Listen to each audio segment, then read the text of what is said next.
s'il te plaît, ressuscite-le.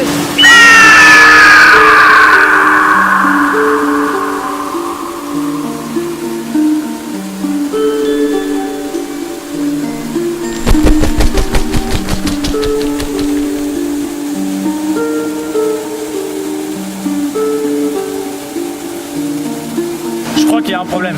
Pourquoi? Pourquoi Didi il est pas revenu? Je crois que son cadavre n'est pas ici. En effet, son cadavre n'est pas ici. Enfin, mon cadavre. Qu'est-ce que... Didi, c'est toi?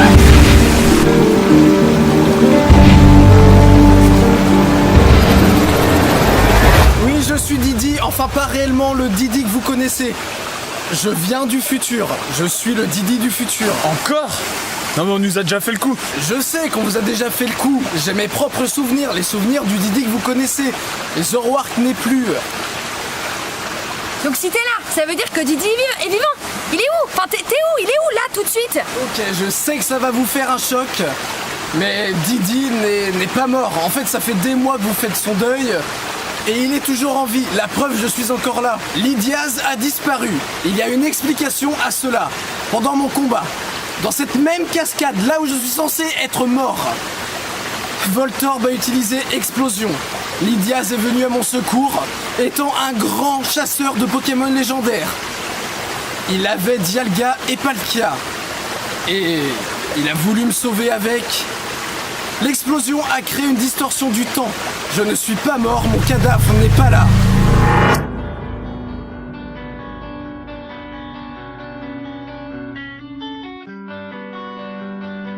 Je suis resté des jours sans conscience. Quand je me suis réveillé, j'avais de la barbe. Je n'avais plus de sang sur moi. En effet, Fantominus m'avait donné malédiction. Je devais mourir. Mais le temps est passé inhabituellement. Malédiction a échoué. Je suis resté des jours, sans savoir pourquoi j'étais ici, dans un désert sans eau, sans nourriture. Et j'ai fini par retrouver ma caméra, ainsi que diverses choses qui étaient parties avec moi. J'ai alors décidé de faire un Pokétrousse, ne sachant même pas s'il servirait à quelque chose, mais au moins, je me changerais l'esprit. J'étais prêt à mourir. Il fallait que je m'occupe.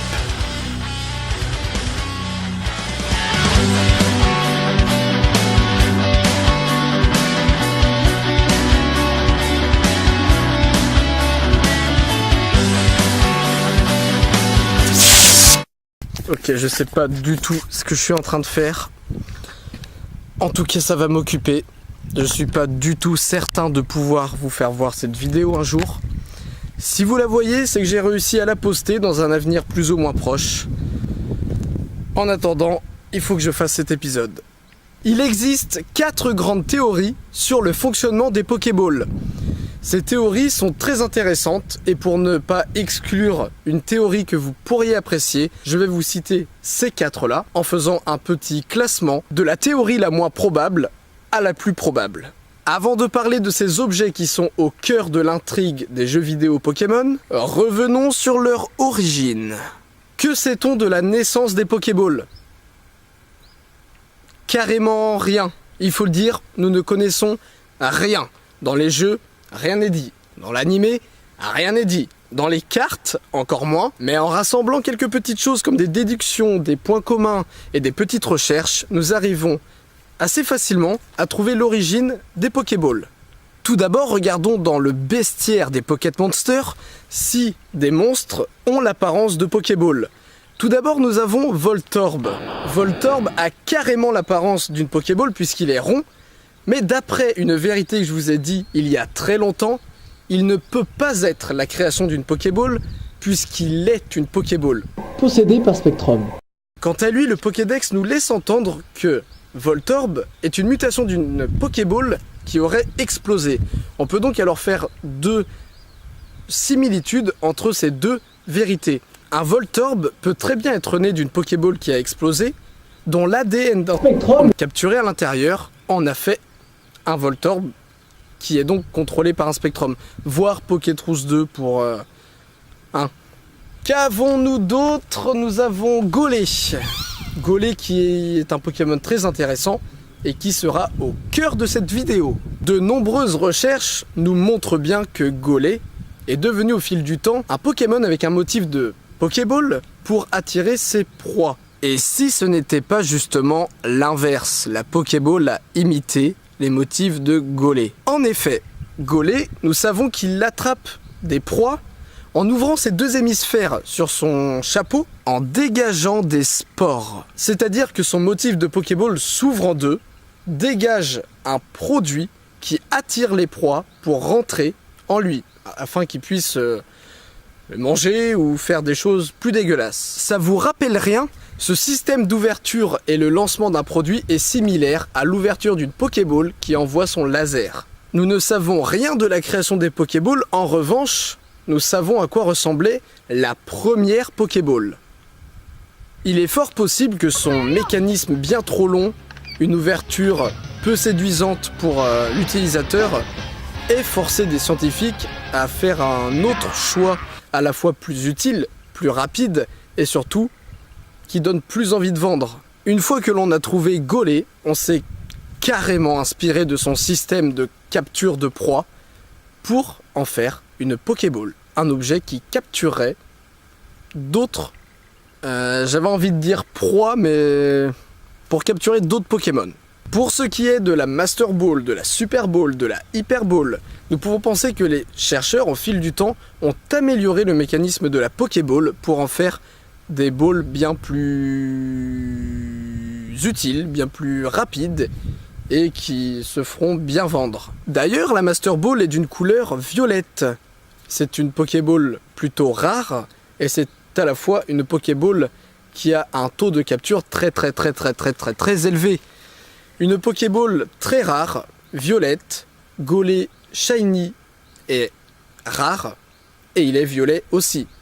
Coïncidence? Je ne pense pas. En effet, il est fort à parier que la première Pokéball fut du même motif que Golé, mais on a vite viré au rouge pour ne pas penser que des scientifiques s'inspiraient d'un champignon pour capturer des Pokémon. Et donc, la Master Ball a conservé quant à elle sa couleur violette en hommage à Golé shiny. Bref, top 4. Numéro 4. La Pokéball s'inspire entièrement de Golé et de rien d'autre. Cette théorie est à la fois facile mais à la fois magique. En effet, nous sommes dans un monde Pokémon, un monde où la magie semble exister. Et donc les pouvoirs de Golé, qui sont des pouvoirs donc, il faut le dire, magiques, peuvent se mettre dans une Pokéball pour capturer des proies. Ainsi, le laser rouge qui sort d'une Pokéball n'a rien de futuriste ou de mécanique, mais n'est d'autre qu'un pouvoir de Golé. Cette théorie semble marcher, mais il y a un point qui effondre toute cette idée de pensée. En effet, Golé attrape des proies, mais Golé ne mesure que 60 cm. Ces proies doivent automatiquement faire moins de 60 cm pour rentrer en lui. Une Pokéball tient dans la main. Un Ronflex ne tient pas dans la main. Comment un Ronflex peut-il rentrer dans une ball qui fait la taille de l'ongle de son petit orteil? Cette théorie ne tient pas la route. Numéro 3. La miniaturisation. La théorie de la miniaturisation a souvent été la théorie que tout le monde a pris pour vérité à cause d'un épisode intrigant de l'anime. Dans la saison 1, nous voyons ce Psychoquack dans une Pokéball. Cela veut dire que le Pokémon est conscient, en bonne santé, et surtout il est lui-même, à l'intérieur d'un objet. Ainsi, nous pouvons penser que l'intérieur d'une Pokéball est faite comme une maison, comme une forêt, comme un parc ou comme une rivière, où le Pokémon peut y vivre en pleine santé. Ainsi, pour la Scuba Ball, pour attraper un Pokémon eau, cette Pokéball fera d'office d'océan une fois le Pokémon à l'intérieur. Deux arguments font que cette théorie ne tient pas du tout la route. Premièrement, comment fait un Pokémon pour se nourrir? On sait très bien que les dresseurs peuvent sortir leurs monstres afin de les faire manger. Mais dans le cas d'une partie où l'on jouerait et qu'on laisserait un Pokémon dans une Pokéball, pendant plusieurs jours, il devrait normalement ressortir mort de faim. Quand bien même il y aurait de la nourriture dans les Pokéballs. Le deuxième argument, qui va plutôt montrer des images de l'intérieur d'une Pokéball, ça nous montre bien qu'il n'y a absolument rien dans une Pokéball. Il n'y a rien, absolument rien. Le Pokémon ne peut obligatoirement que mourir à l'intérieur de celle-ci. Numéro 2. La nanotechnologie. Cette théorie est la plus connue. C'est avant tout la théorie dont tous les penseurs, tous les chercheurs, tous les creepypasters, tous les Pokéfans se mettent d'accord pour dire que c'est l'unique et seule vérité des Pokéballs. Qu'est-ce que des nanorobots? Les nanorobots sont, comme leur nom l'indique, des robots ou des machines, comme vous préférez, qui sont créés à l'échelle moléculaire, c'est-à-dire qu'on ne peut les voir à l'œil nu. D'ailleurs, nano en latin, ça veut dire nain. Dans cette théorie-là, des milliers de nanorobots sortent de la Pokéball au moment de la capture pour se fixer à chaque fragment de molécule du Pokémon que l'on cherche à capturer. La mission de ces nanorobots sont de transformer chaque molécule en pure énergie. Ainsi, le laser rouge que l'on retrouve par exemple lorsque on rappelle un Pokémon n'est autre que cette énergie pure qui est devenue le Pokémon à l'intérieur de la Pokéball. Cela veut dire qu'à l'intérieur de cette Pokéball, le Pokémon n'est rien. Le Pokémon n'est absolument rien à part de l'énergie. Cela veut dire que le Pokémon n'existe pas en tant que soi. Et le Pokémon n'a pas de conscience, n'a pas d'existence. Le Pokémon n'existe pas dans cet objet. Qu'est-ce que ça implique? Cela voudra dire que lorsqu'on capture un Pokémon, à partir de ce moment précis, il n'existe plus. Il n'est plus que de la bouillie de molécules. Une fois la Pokéball lancée, le Pokémon réapparaît, et pour lui, la dernière seconde qu'il a vécue avant était donc le précédent combat. Le Pokémon ne connaît donc à partir de ce moment-là dans sa vie uniquement des combats ou des concours. Je trouve cette théorie totalement cruelle. C'est-à-dire que le Pokémon n'a pas du tout de rapport de temps. Le Pokémon n'est là vraiment que pour être un objet de loisir. La licence est fondée sur l'amitié entre un homme et son monstre, les liens qu'il crée avec. Cette théorie détruit absolument tous ses fondements. Et puis même si le Pokémon a été capturé et qu'il n'a aucun souvenir de ce qui se passe dans la Pokéball, puisqu'il de toute façon il ne peut pas avoir de souvenir, s'il est rappelé sur le terrain, pourquoi obéirait-il à un dresseur? Puisque pour lui, la seconde d'avant, il se battait contre lui. Bref, la théorie numéro 1 détruira aussi tous les fondements de Pokémon, bouleversera certaines idées, mais c'est la plus cohérente. Numéro 1. Les Pokémon morts. Selon Poképédia, au moment de la capture d'un Pokémon, l'ADN reste dans cette Pokéball. Ça veut dire quoi? Ça veut dire que l'empreinte du Pokémon est dans cet objet. Ainsi, on ne peut pas capturer d'autres Pokémon ou reprendre d'autres Pokémon avec cette Pokéball. Elle est destinée et faite à partir du moment de la capture à un seul et même Pokémon. En réunissant donc tous les arguments qui ont fait des trois autres théories des théories obsolètes, il faut trouver donc une théorie dont ces arguments-là ne peuvent la détruire. Mais aussi une théorie qui n'a pas d'argument pour la détruire. Une seule solution reste possible. Une seule. Et cela va détruire absolument toutes vos croyances. L'ADN est copié dans la Pokéball. L'ADN est copié dans une Pokéball. Au moment de la capture, pour le faire rentrer dans la Pokéball, le Pokémon est réduit en simple énergie, en une bouillie de molécules, comme pour la théorie numéro 2. Cependant, ce Pokémon ne retrouvera jamais la vie. L'ADN est copié. Le Pokémon est copié.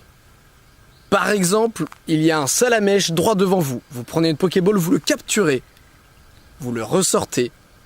Et vous êtes heureux. Ce Salamèche que vous venez de combattre est avec vous. Vous pouvez lui faire des petites caresses, des petites bibouilles et tout. Mais c'est un leurre. Ce Salamèche que vous avez vu juste avant n'existe pas.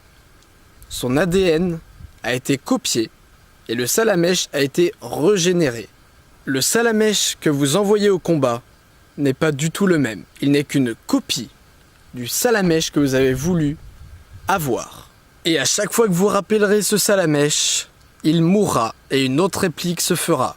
C'est-à-dire qu'il n'y a pas besoin d'avoir de rapport au temps, puisque ce sera toujours une copie de Salamèche, faite pour vous obéir, qui sera créée. Pas besoin de maison dans la Pokéball, puisque dans la Pokéball en fait il n'y a rien. à part une copie d'ADN qui enverra un Salamèche, un faux Salamèche, au combat. C'est la seule théorie qui nous permet de savoir comment un Pokémon rentre dans une Pokéball. Exactement comme Golé, sauf qu'avec un mécanisme, le Pokémon meurt. C'est le seul moyen de savoir pourquoi un Pokémon nous obéit, tout simplement parce que c'est une copie faite pour nous obéir. En effet, les Pokémon ne sont plus rien, à part des objets. Dites-vous qu'à chaque fois que vous capturez un Pokémon, vous le tuez. Vous le tuez. Vous qui me regardez. Que dire de plus? Je pense que certains d'entre vous vont me demander quel est le rapport avec les Noix-Grumes quant au ball créé de la deuxième génération. Eh bien, on peut penser que le système reste le même qu'une Pokéball de base, mais les Noix-Grumes servent à créer des spores différents des spores de Golé pour avoir plus de chances de capturer le Pokémon que l'on souhaite. Par exemple, une ball faite pour capturer des Pokémon plutôt lourds va avoir un fruit qui va dégager des spores plus susceptibles d'attirer des Pokémon lourds. Ainsi, pour les Noix-Grumes, le mécanisme ne change rien, ça serait juste les spores ou le produit chimique que dégagent ces fruits lors de la création. Ensuite, je sais que beaucoup se posent cette question, dont moi, donc j'ai médité beaucoup là-dessus. Comment cela se fait qu'une Pokéball puisse attraper de la nourriture? Eh bien, on peut penser que dans un aliment ou un plat ou une nourriture spéciale cuisinée avec un Pokémon, l'ADN de ce Pokémon, qui n'est plus que de la nourriture, est transféré dans la Pokéball. Cela expliquerait pourquoi la Pokéball marche sur de la nourriture mais pas sur des humains. Ensuite...